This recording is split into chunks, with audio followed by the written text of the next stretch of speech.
Alright, so as we move into the next turn, I've dealt out cards, played them. Some people have exchanged their charm cards. One interesting play, white dropped this card, which destroyed a Mansa. Got rid of the only one that's been built. These things seem like really tough choices. In the two-player game, there's never time enough to build up. In this game, there certainly is. Red saw the opportunity to say, hey, I'm kind of not in the war. Let me build up my production without angering anyone. That'd be cool.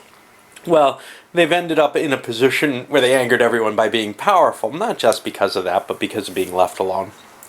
And now that's been destroyed. Those Mansas are too high. I don't disagree with this in terms of, play balance. I think it's kind of cool. But they're too high a cost. 8 chips total to give up, say, building armies or using these for the essence chips for adding new, getting additional die rolls or whatever.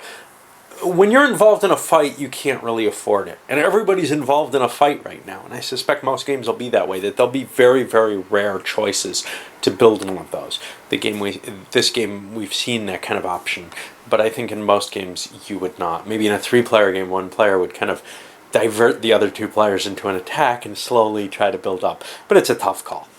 Red this time launched a melee attack into the blue area as their primary action. They didn't get anywhere. Blue was able to play some essence to improve their defense. Red used this card, which allowed them to negate some of the blue die rolls, but they still didn't manage to cause, I think they maybe caused 1 point of damage. Then blue responded doing a missile attack, not sorcery, against the red units. After building new units. That did not work. Then they did the melee attack. That did not work. And they also launched an attack against white again in kind of the hopes of being defeated, because if they were defeated, they had to retreat and they could get out of that space for free. As it is, it would be a primary action to get out of there. Well, instead they killed a couple of white units, and now the white fleet is kind of weakened. And they're getting more and more aggravated by what blue's doing here. However, defeating red is still probably the primary goal. But there is definitely some tension forming there, which could end up, if red ends up no longer in this obvious lead, to be something that at least peels one of their enemies away from them fairly easily. Alright. And yeah, I had to shut my window because of an annoying car alarm keeps going off. It's this fucktard who is basically running a used car lot out of my complex. Probably completely illegal. Anyway. What do we have that happened? Well, green tried to launch a missile attack again. They've got a card, which is the only reason they keep doing this low risk, low odds attack. Ooh, they've got too many people in there. Uh-oh. That was a primary action, so they can shift one out. Okay, great. Because they're going to have to pay next turn supplies on that, I think. Maybe they failed to pay this time and had too many people. I don't know. Anyway, moving onward. Black shifted their forces, making attacks against white everywhere. Those didn't gain anything, but they did end up expending both sides' essence completely. And then white came back, took this territory, fired into there. Why fired into there instead of mailing? Again, they get more odds. They get 4 pieces instead of the 3 that they would move in if they maintained holding there. They did manage to gain this location, though. Although they've lost one of their naval locations, they gained a different one because their defenses held and they drove the black units out. So we're seeing a little bit of shifting, but not a lot. Alright, after I pull the treasury, we'll see who goes next. Well, red continues to target blue, blue coming back against them. Green comes in against red. Finally, they get their missile attack success, and in fact, not only did they get it, they threw a lot into this, including essence, a card play, etc. They got a spillover attack from another card, which they fired into here that didn't do any good, but they're hoping to weaken red, because red was looking really dominant. Red not gaining any terrain and then losing a space means that now they're on the decline. We'll see how that goes. So far, it hasn't been a catastrophic effect. And finishing things up for the round, white was massing to make an attack into red's territory as well. Really deal a blow that would have brought red down to everyone else's level. Red threw a card down, preventing a primary activity for white. White ended up clearing a black C-zone, though. Black is pretty much wiped out. They really do have to land their troops somewhere. But now with their ships kind of separated and everything, it's getting kind of painful. The thing is, they have money. So if they had a land area, they could start building troops up and kind of survive the game. But it looks to me like their seaborne strategy with limited land availability made it possible to chase them off the board real easy. And they're kind of struggling out there. That's our way around it. Now we just got to pass out the money and see who goes first. Okay, a quick cycle for the turn. Red engaged blue across the board still. Ended up capturing this space. They looked like they were in good shape. Blue's attack back didn't do much, but green played their Dragon Vortex attack, a missile attack, shot into here, did some overspill into here, and they were able to basically take out 2 one-space holdings of reds and then advance into them both. Now, this opened things up. Let's hold off for a tiny bit. Black tried to make an attack onto this. They failed. But then white is in this interesting position where they see a weak green interior. Hey, maybe we want to grab for land at this point, reduce green, start the war. They choose not to. They remain in their alliance, as it were. Did a missile attack into here after shifting some troops into place. Actually, I could have bought some more troops. I chose not to. I'm not sure why. And pushed forward. Other options would have been to build a Mansa.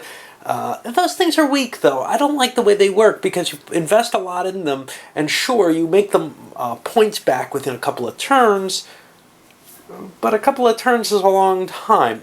What they went for instead was shooting the black unit, and then they spent a coin to sail a couple of ships out here. So they gained a territory in terms of some additional cash, and not as valuable as their land territories, not as valuable as what they could have grabbed from green.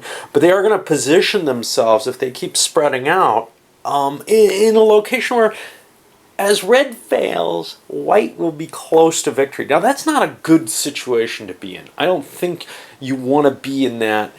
I own most of the sea, and that's all I have, because the productive capabilities of the land powers is just so great comparatively. But they didn't want to break the alliance at this point because they don't feel like if the if white and green end up in a fight, red will win this blue-red fight.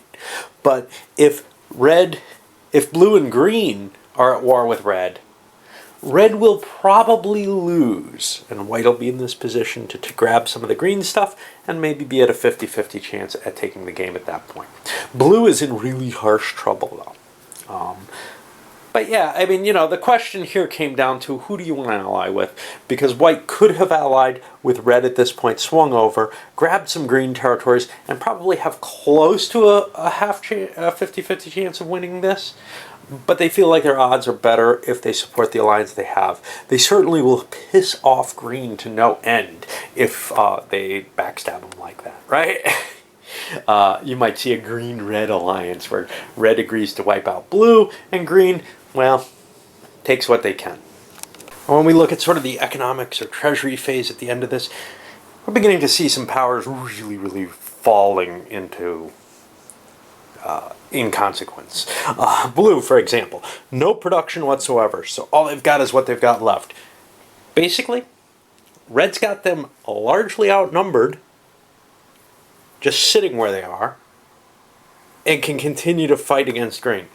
Nobody's going to really try to save blue, I don't think. They're willing to let red fall into the same position. Green certainly is willing to let red fall into the same position.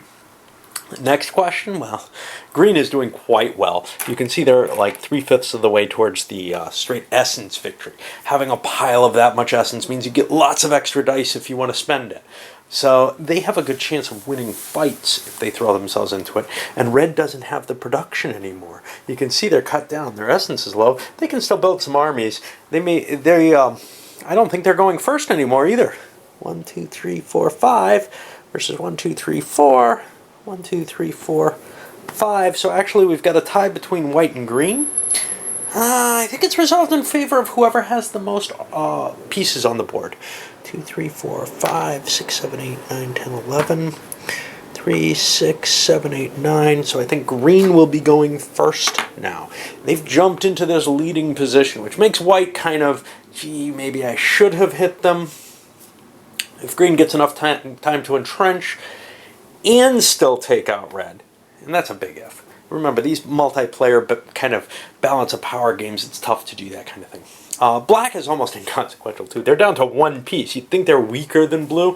Well, at least they're still getting cash. Blue's at the point where they can't do anything except fight in their own territories. They don't have any money, which means that they're not going to be able to support their armies. Now, that doesn't mean the armies go away, but it means they get no primary action. So all they can do is melee in their areas. Well, if they gain control of their areas, though, they will be able to get, some money in essence in payment. All right, well, that's about where we are. Well, green opened things up by playing a charm, which allowed them to do a missile attack as their primary action, but it automatically killed one thing. There was only one red unit here, and that allowed them to build troops and move into there, gaining another area. But on black's turn, they launched an attack here, got lucky on the die rolls. They were only rolling 2 dice against 3 defensive dice after all the essence was spent for it. They ended up taking it. That's only 1 unit attacked, but they had cash. So now that they own it, they can build troops there. The sequence of play in this is all very loose, which is to say when it's your action, you can do as many little things as you like. So you can capture an area and raise troops immediately, just like black did here for defensive purposes. Now, that makes this attractive to white, though, and white's going to go in there and try to take that area away from black, or else use cards to do so. White doesn't want to start this war with green yet, but they do like the idea of gaining green territories by attacking someone they've been opposed to all along. And white was able to destroy the black player. Very good die roll, something like 10 dice. They threw some extra essence in. They played this to steal, for an essence, 3 coins from the red player, who's still, nominally that great enemy. But red and black's alliance is now broken because black's out of the game. Now, all the event cards and charms go away, but they do gain black's cash and essence. Not that there's much left. And black ends up bagged here and out of the game, and we're down to a 4-player game. And as more and more players get knocked out, this is going to be quicker. It's not like a Titan-like game. The pink crushed box there, the old Avalon Hill Titan. Actually, prior to Avalon Hill as well. In Titan, there's sort of this, okay, so you knock people out, but now there's more room to expand and more, the game just ends up into this kind of stalemate. Well, this isn't going to be like that. This, as I've seen in the 2-player game, as there are less and less options, eventually the balance tilts. And once you get down to 2 players, even if they're very closely balanced, eventually it will tilt, and it keeps snowballing. This is a game where whoever's in the lead has advantages towards continuing to get stronger and stronger. Now for white, what they're going to do is they're going to spread out a little bit, grab some sea area that they can get, and they also distributed their land forces a little better. But they're in a position where they actually kind of want to grab more sea areas, just keep getting the money, try to put green into this position where they seem to be the problem. The danger to this, of course, is that the red-blue battle, I think that's going to go to the death, and white may have to go after green because of it. And the round ended with red burning all of blue's essence in attacks that didn't end up doing much, if anything else. Blue then played this domain card and grabbed themselves 5 extra essence to counterattack. They spent 4 of those 5, they kept the other one. To make an attack here, they wiped out 3 red units. That's really putting red on the ropes. It looks to me like it's going to be a white-green battle, but we'll see. Because there's still room for negotiations and such. You never know how things are going to fall out. It looked for a while like red could have taken on the world. But, you know, everybody else draws one of these cards. So there is a little bit of balance in there with the people, the larger group, getting, you know, some kind of advantage versus the single stronger power in terms of bringing it down. But the single strong power does have a lot of advantages in terms of picking out one enemy and thrashing him. That looked like it was going to work with blue. I think red got stalled there in a kind of painful way. Now, after income collection, things change a little bit. Remember, red's not doing too well anymore. They're collecting a little bit. White's doing quite well, and you can see they've got a lot of cash they're gathering up. Blue gets nothing. They still don't own an area, but oh boy, green. Not as much cash as white's been able to pull. They're all land-based. White's got the oceans, which produce just cash, so that kind of balances things out. White's holdings here, 1, 2, 3 provinces, seems pretty small. 2, 3, 4, 5 for green. So green's going to be going, well, wait, 3, 4, 5, 6, 7 white provinces total, because white gets the C provinces counted in. So white's going to be the first player at this point, which gives them kind of a double move on green at this point, right? Because green went first, so white went after them, and now white gets to go again before green gets to go. That's dangerous, and it's going to have to be an attack on green. Look at all this essence. Green's basically at the point where if they gain, they're kind of piling up enough of this, and this is the third way of victory. If they can get to 50, and they're over 30, they're like 32 right now. If they can get to 50 essence, they win. Remember, there's 3 ways to win. One is on the land. 1, 2, 3, 4, 5. Green's like 1 away, I think, from the victory conditions. Let me see. I don't remember what I said. Unfortunately, this game's kind of tough to find things, but this is an easy one. In 5 or 6 players, or 4 or 5 players, it's 6 of the areas, and they're at 2, 3, 4, 5. They need 1 more area. So they're close to winning by land, and they're close, and they're building up kind of a, if they don't spend those and can hold on to most of what they have, a guaranteed victory, except for the problem that somebody could wipe them off the board, and then they take all that and perhaps win. So that's kind of a risky thing to have that pile, because you make yourself really tasty to whoever can make that final attack on you if you start getting weakened, so that other people might jump in if they think they have a chance at taking you out. But white's not too far either. White's at 1, 2, 3, 4 of these. There's 1, 2, 3 that need to fall. Now red happens to be sitting in a couple of them fairly heavily, so I don't think white's going to go for that. But the big thing here is, between the land, the danger of gaining 1 more land province, which could end the game. Now it has to make it to the end of the turn. You can't just take something and say, oh look, I won. But it's tough to take this away from someone. Alright, well, we'll see where it goes, but I think we're pretty close to the end now, because we're at a point where people are within reach of a win. So we're going to start seeing some more violent actions even than we have been. Alright, up this one goes, and the next video likely will be the last one. We'll see.